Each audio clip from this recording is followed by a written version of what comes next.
గొడవలు పెట్టుకుని అలాంటి చేయకండి అమ్మా. ఇంకెంతకంటే ఎక్కువ విసిగించకండి. మళ్ళీ వేరే మీటింగ్కి వెళ్ళాలి. ఏదో అభిమానం మా ప్రాంతం స్కూల్ అని.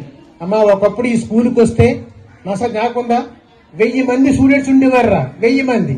ఈ రోజు పరిస్థితి చూస్తే ఎంతమంది అమ్మా? ఏంటమ్మా అన్యాయం?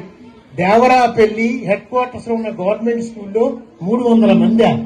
ఒకప్పుడు నేను వస్తే 1000 మంది ఉండరు. జ్ఞాపకం ఉందా మీకు? 500. ఈ విగ్రహ ఆవిష్కరణప్పుడు 1000 మంది ఉన్నారు. మరి ఎందుకు తగ్గిపోతుంది సార్? మీకు ప్రైవేట్ మోజు ఎక్కువైపోయింది. అసలు ప్రైవేట్ స్కూల్ ఏంటో మీకు తెలుసా? ఇటువంటి ట్రైనింగ్ టీచర్స్ మనకి ఎక్కడ దొరుకుతారా? గవర్నమెంట్ స్కూల్లో తప్ప. ప్రైవేట్ లో ట్రైనింగ్ ఏం టీచర్ ఉండరమ్మా. మీరేమో అదేదో మోజు పట్టి అక్కడ చేస్తుంటారు. అంటే మీరని కాదు, అందరికీ చెప్పండి తల్లిదండ్రులకి. ఇటువంటి గొప్ప గవర్నమెంట్ స్కూల్ మనం పాడు చేసుకుంటే మళ్ళీ మన స్కూల్ దొరకదు. అంటే దీన్ని నిలబెట్టుకోవాలి.